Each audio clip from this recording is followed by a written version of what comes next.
दोस्तों, आज मैं आपको एक ऐसा वाक़या सुनाने जा रहा हूँ जो इन दिनों सोशल मीडिया पर बहुत तेज़ी से वायरल हो रहा है। एक चर्च के अंदर एक पादरी अपने लोगों से बात कर रहा था।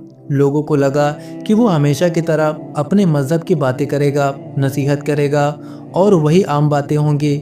लेकिन अचानक उसने ऐसी बातें करना शुरू कर दी जिसे सुनकर वहाँ बैठे लोग भी हैरान रह गए, क्योंकि वो मुसलमानों की कुछ खास आदतों और उनकी इबादत का जिक्र करने लगा।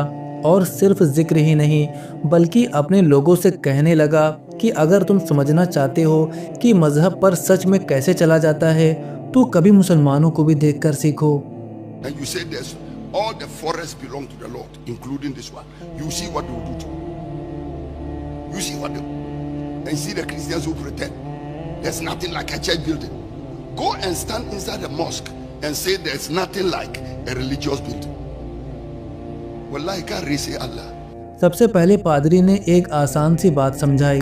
उसने कहा, तुम लोग अक्सर कहते हो कि पूरी दुनिया गॉड की बनाई हुई है, और ये बात बिल्कुल सही है। लेकिन ज़रा एक बात सोचो, अगर कोई आदमी चर्च के अंदर आकर ये कहने लगे कि चर्च कोई खास या मुकद्दस जगह नहीं है, तो तुम्हें कैसा लगेगा? यकीनन लोगों को बुरा लगेगा, क्योंकि चर्च हमारे लिए इबादत की जगह है। फिर पादरी ने कहा, अब यही बात दूसरी तरफ से सोचो, अगर कोई आदमी मस्जिद के अंदर जाकर यही बात कह दे कि मस्जिद जैसी कोई मुकद्दस जगह नहीं होती, तो क्या होगा? यानी वो अपने लोगों को ये समझाना चाहता था कि हर मज़हब में कुछ जगहें बहुत मुकद्दस होती हैं और उनका एहतराम करना ज़रूरी होता है।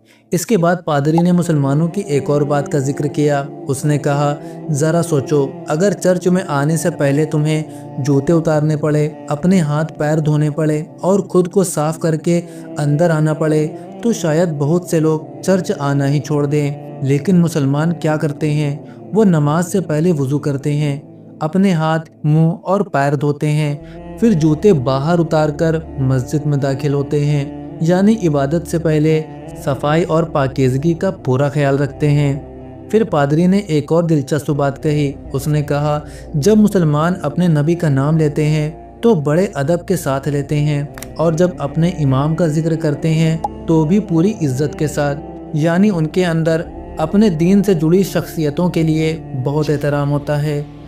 I don't know whether these days they started sitting on chair. Mat. They sit on the mask. The mat. Allahu Akbar. Allahu Akbar. And when they mention the name of Muhammad, they add some sacred words to it. When they refer to their imam, it's with maximum respect. Go to them and learn.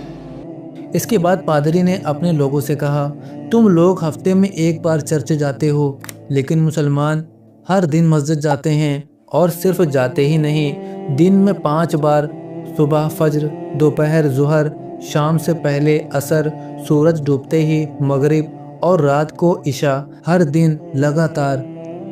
फिर उसने एक और बात कही जो बहुत सोचने वाली थी। उसने कहा, मुसलमानों में अमीर आदमी हो या गरीब, जब नमाज का वक्त आता है तो सब एक ही सफ़ में खड़े हो जाते हैं। कोई बड़ा नहीं, कोई छोटा नहीं, सब बराबर। एक अमीर आदमी भी अपनी महंगी गाड़ी पार्क करके आम लोगों के साथ खड़ा होकर नमाज पढ़ता है। फिर पादरी ने अपने लोगों से एक सवाल किया। उसने कहा, अगर कोई इंसान सिर्फ ये कह दे कि मैंने ईसा को अपना रब मान लिया और उसके बाद पूरी ज़िंदगी लापरवाही में गुजार दे, तो क्या वो जन्नत का हकदार हो जाएगा? और जो लोग अपने मज़हब के लिए इतनी मेहनत करते हैं, इतनी पाबंदी करते हैं, क्या वो सब जहन्नुम में चले जाएंगे? फिर उसने कहा, अगर ऐसा है तो मुझे लगेगा कि ये इंसाफ नहीं है। यानी वो अपने लोगों को ये समझाना चाहता था कि सिर्फ ज़बान से कहना काफ़ी नहीं होता, इंसान को अपने दीन पर अमल भी करना चाहिए। फिर उसने एक दिलचस्प मशवरा दिया। उसने कहा, अगर तुम सच में अच्छे क्रिश्चियन बनना चाहते हो तो एक हफ्ते के लिए किसी मुसलमान के साथ रहकर देखो, उसकी ज़िंदगी देखो, उसकी इबादत देखो कि वो कैसे अपने दीन पर चलता है। मुमकिन है तुम्हारी सोच बदल जाए। दोस्तों, इस वीडियो के वायरल होने की वजह यही थी। इसमें नफ़रत नहीं थी, बल्कि इसमें दूसरे मज़हब से अच्छी बात सीखने की बात थी। असल में हकीकत ये है कि अच्छी बात जहाँ से भी मिले उसे कबूल कर लेना चाहिए। अब मैं आपसे पूछना चाहता हूँ, क्या दूसरे मज़हब से अच्छी बातें सीखना गलत है या फिर यही असली समझदारी है? अपनी राय कमेंट में ज़रूर लिखिए। अगर आपको ऐसे ही दिलचस्प और सोचने पर मजबूर करने वाली वीडियो पसंद है तो वीडियो को लाइक कीजिए और चैनल को सब्सक्राइब करना बिल्कुल मत भूलिए।